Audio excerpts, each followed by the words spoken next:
What's up, everybody? I'm Jeremy from the world famous Weldtech Designs. And maybe we're not quite world famous yet, but our goal is to just conquer it everywhere and just have a fun, good old time doing it. So we have done a few podcasts for Weldtech Designs in the past, and my goal today was to come up here and do a podcast and talk about something that we've never talked about today, and that is going to be cats having sex.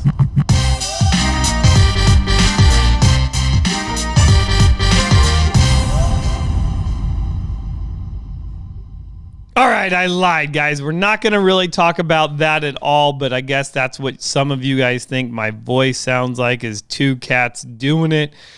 Unfortunately, I've never had the opportunity to witness any of that, so I can't tell you if that is true or not. So if it is true, comment below and let me know. But what I do really want to talk to you guys about is Class C RVs. And maybe we're going to even make this a little bit bigger and get into RVs in general.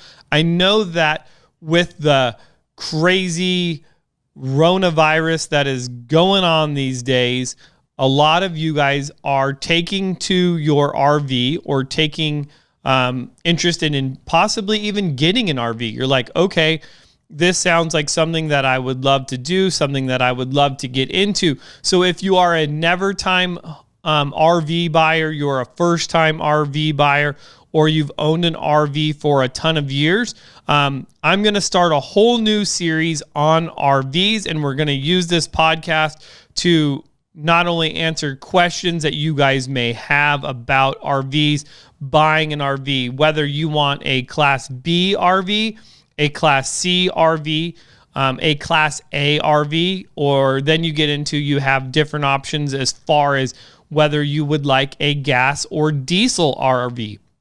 So I can say that I have owned all of the above, and they definitely have pros and cons to each one of them, which I think is very great. And I think we're going to get into a lot of these pros and cons of each one.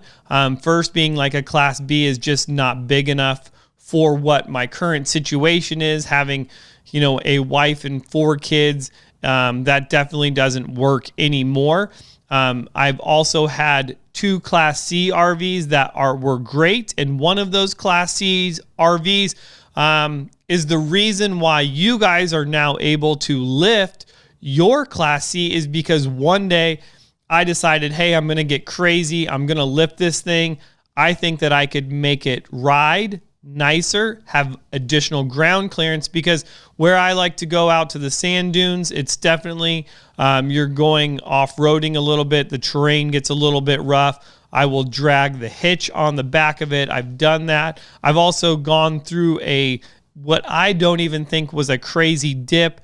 Got one wheel off the ground and the other side lodged on the bumper and got stuck. It was a nightmare to get out of. And that was in my younger RVing days. But I've been RVing for 20 years. No, am I an expert? No, I'm just a goofball that likes to go camping. And I just prefer not to be intense anymore. However, unless I'm staying in my auto home rooftop tent, which is pretty sick, but usually I'm just cuddling up with Austin in there, when we do crazy trips to go film videos for you guys. So what this introduction is going to be, we're just going to talk about RVs. So in future podcasts, what we're going to do is we're going to start this RV series off. You guys have a ton of RVs videos to watch on our Weldtech channel. So if you're thinking, you may have an RV and go, oh my gosh, this is the greatest thing ever. This will really help me out.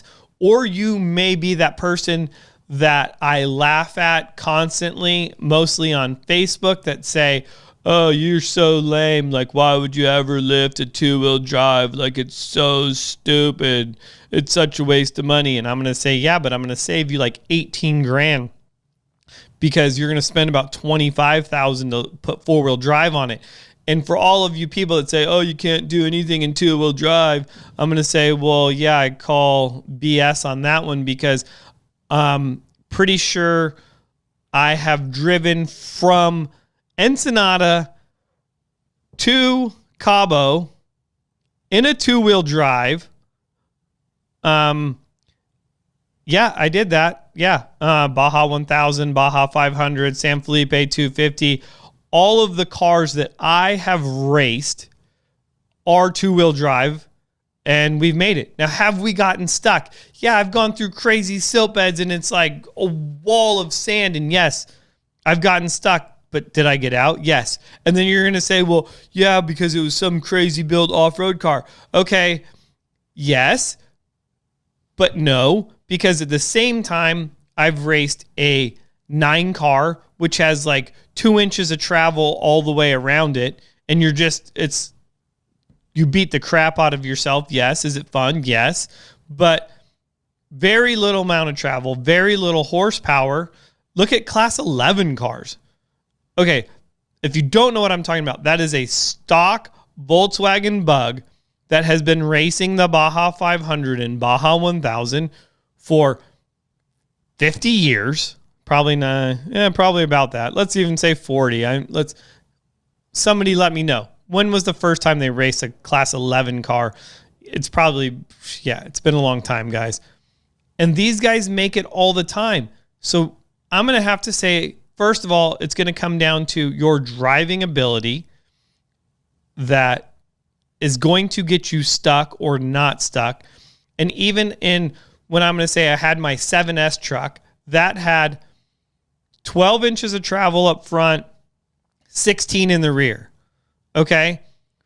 The Baja Grocery Getter kit is like 10 inches in the front and 12 in the rear. So we're talking like a 2-inch difference in wheel travel between these two kits. And I will tell you, 100% the Baja Grocery Getter kit came from my old race truck. Like, that is where I was like, oh yeah, we could do this on a van. Let's do it. Why not? I'm silly. And that was the whole thing. If you watched, I think, the very first podcast where I talk a little bit about me, I talk about why I even lifted my van was to haul all my chase supplies. So I'm just letting you guys know that you can do a ton of stuff in 2-wheel drive. And for all of you people out there that are like, oh, no, you can't, or you've been told that you can't, we're going to start doing stuff in 2-wheel drives because my goal is to show you what you can do. I mean, I'm going to take an RV on the beach and be like, look, here, we're on the beach, 2-wheel drive. Here's what it's like not aired down. Here's what it's like aired down. Here's why we run an onboard air compressor. All of the things that you may want to know about RVs, we're going to get into in this RV series. We're going to make it its own playlist on our YouTube channel, and we will even dedicate a spot to it on our website. And then we will do these podcasts. We'll try to come up here like once a month. We'll do the podcast. We'll go live on the podcast. We'll answer any questions that you guys have about the RVs. We're going to head down to the local RV shop. We're going to go through the Class Bs, which are super popular. I mean, you look at these Sprinter vans, they are everywhere. They're also $125,000, which to me is crazy. And that's where I'm going to rely on you guys to enlighten me on what you like about it. I get it. You can just park it in a normal parking spot. You can just do that. That's the plus in it. But I'm going to tell you, I just love the Class Cs. And we do a ton of these little Class C, these 24-footers. These things are amazing. They have a ton of room. They're going to sleep more than 2 people.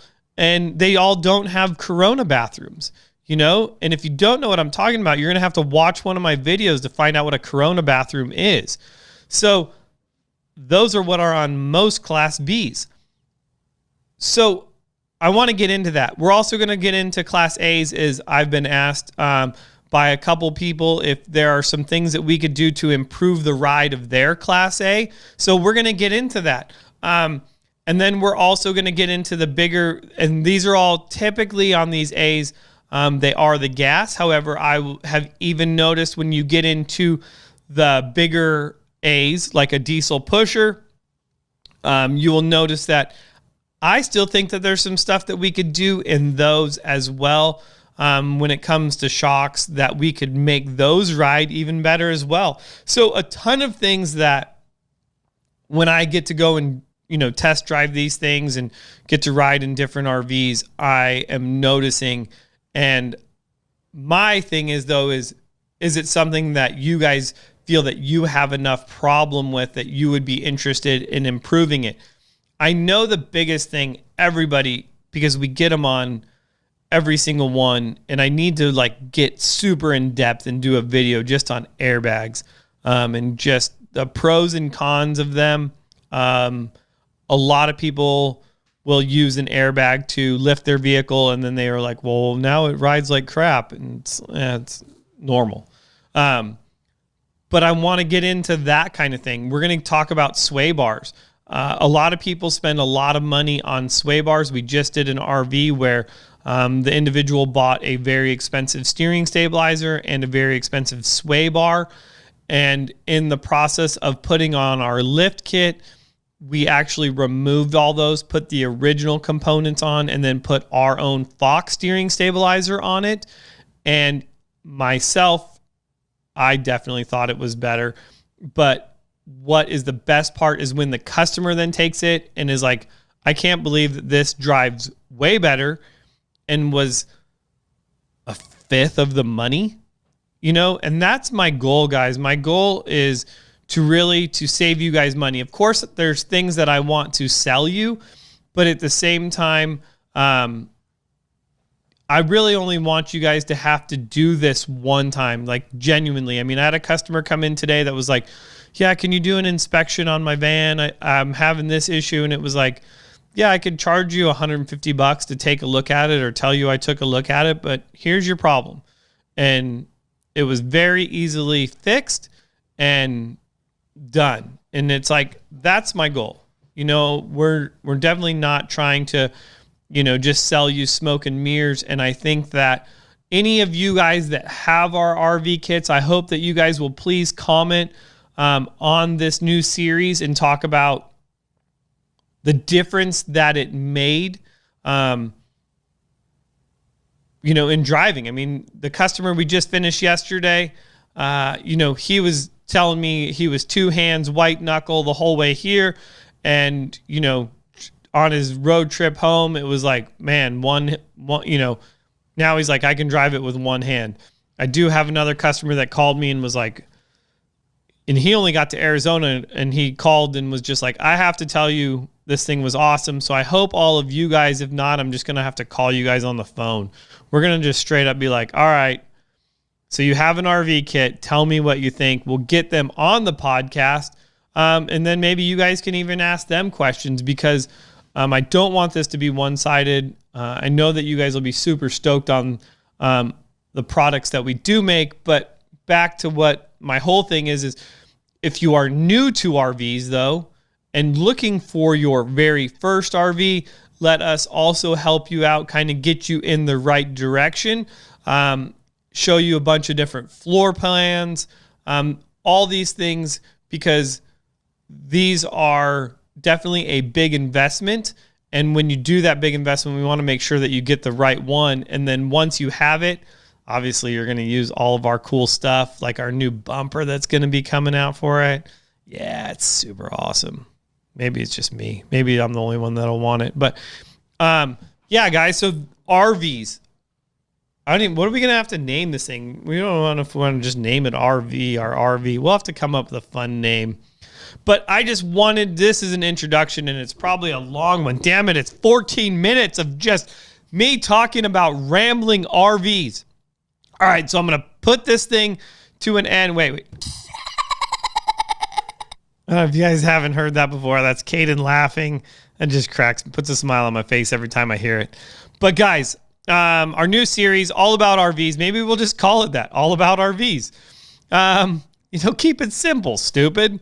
But yeah, that's what we're going to do here at WeldTech Designs. We're going to help you guys out. We've taught you a ton about vans.